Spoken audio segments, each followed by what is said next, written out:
Hello, everyone, and here we are with our November speaker. Hello, everyone. Do you recognize her? Our friend from Athens, Caterina Skiniotou. Caterina has been a friend of mine for so many years that I do not want to say. I do not want to betray my age.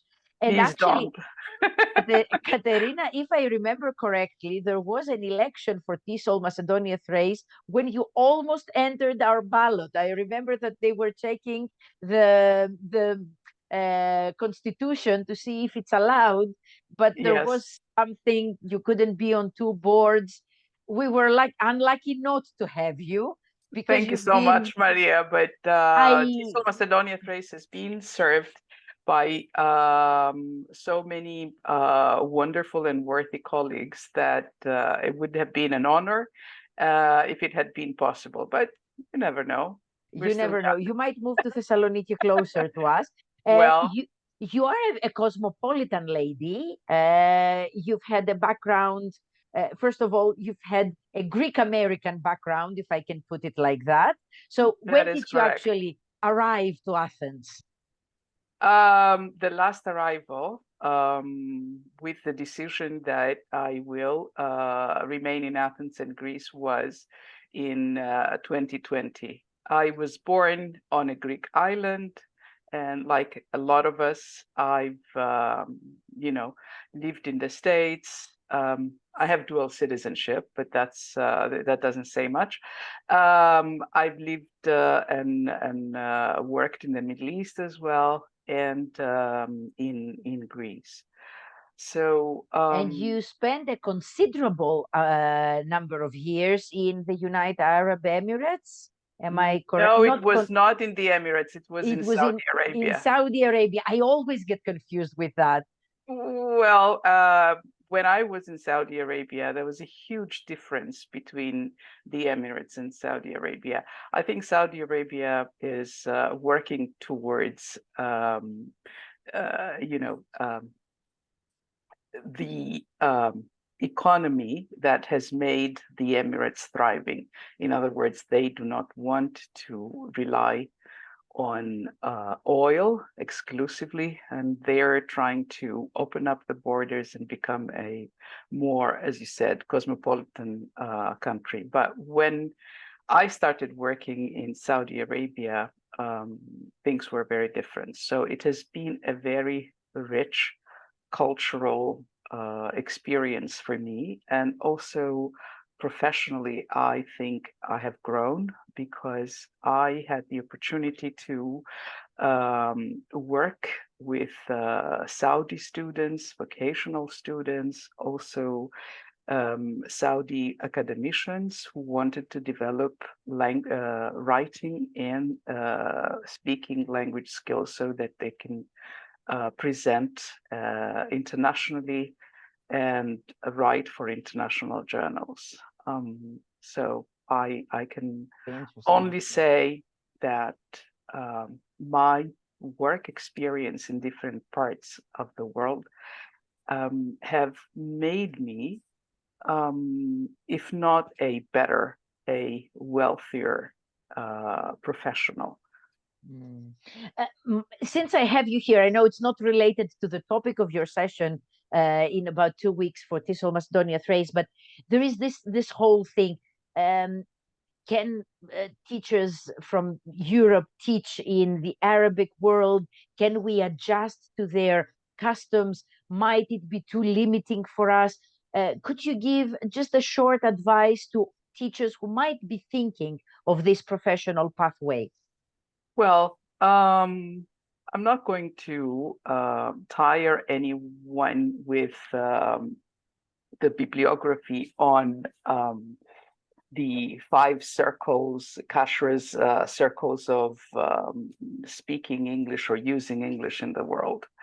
What I would like to state is that as teachers of English, we have a really valuable weapon, if you like, in our arsenal.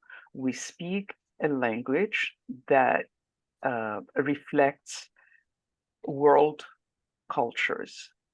So the fact that we have English in our background helps us understand people from different walks of life and from different cultures.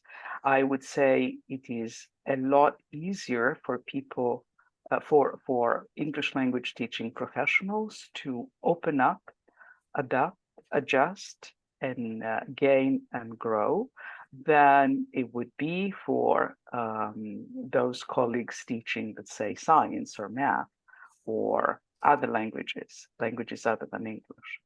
So from that perspective, I think we are really fortunate. And I'm not trying to say that other professions cannot adjust and adapt in different cultures. I am saying that it's easier for us. Thank you. Caterina, first of all, thank you so much that you accepted our invitation to do our November session. Actually, it has been an honor, and I thank you for inviting me. It was actually what we asked you to prepare. We kind of asked you to talk about exams, and I need to explain the rationale. It's because November is the last month before we all send our students from intensive classes to take the December exams. So can you tell us, don't spoil it, don't give us any spoilers, but could you give us one or two tips about what your session is going to be about? Okay, so we are going to first of all get to know each other a little bit before I get into the meat of the webinar. I would like to hear from our participants in the sense of whether they are teaching exam prep classes or not, and why they are in the situation they are, and what brings them to this webinar. And the focus of the webinar will be helping students develop examination taking skills and strategies for the reading component of the exam and the writing component of the exam. However, I know that those of us preparing students for taking standardized language exams are concerned that they are trying to prepare students who do not have the required language level to pass this exam. So we are going to talk about synergies and how we can bring together language ability and exam taking strategies. And this is as much as I'm going to say. And it sounds extremely interesting. I am going to keep the word synergy. I like it a lot because it brings into the discussion. I know that collaboration has labor in it, but synergy has, or at least it gives me the notion of energy, and the energy that both the teacher and the student put in this endeavor. And I think we sometimes forget it. I know we talk a lot about motivation, but I am, as an educator who prepares students for exams, I am concerned because the proliferation of certificates has led to this rumor that nobody fails, everybody passes. And students have developed this notion that the proficiency is just a fruit that when it's ripe, it just falls on the tree and their time will come and it will just fall on their head. So no energy required, no motivation required on their part. Things will be done. Somebody else will do them.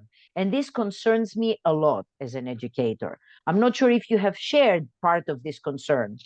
I do share the concern, but I would like to go back a little bit to something you said regarding labor and energy. I would say that the reason why I use the word synergy, besides the fact that it is a Greek word, is because synergy contains the word ergo, which is a word that is so much better, positive than labor. Labor has this notion of slavery, and sometimes those of us who Pain, prepare extreme pain in another context. So we will be focusing on the outcome and the positive aspect of the outcome, because one thing that my travels around the world have taught me, or have helped me to do, is to be positive.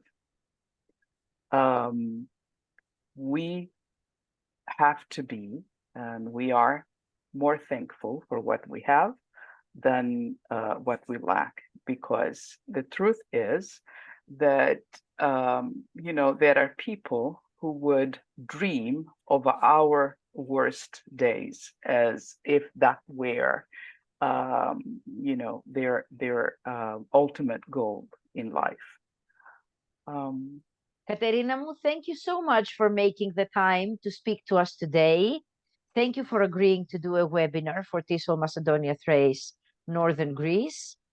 And thank you for being a devoted Tisoler, not just for Tisol, Greece, where you originally belonged, but for us as well. And you are also on the learning technology SIG of IATEFL. So you are, very near and dear to our hearts any way we look at it.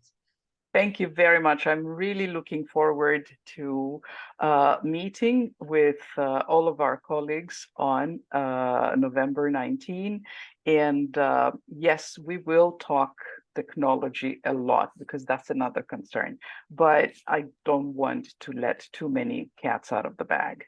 Of course not.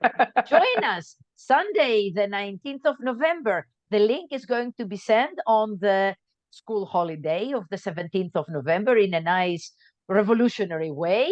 So members of Tisol Macedonia Thrace Northern Greece, if you want to hear the lady, Miss Caterina Skiniotou, presenting on writing and reading exams, if I'm not mistaken. Developing examination skills and strategies for reading and the reading and writing components of language certification exams. Then come join us. It's a Sunday afternoon, cup of coffee, and Caterina. Thank you so much. Thank you.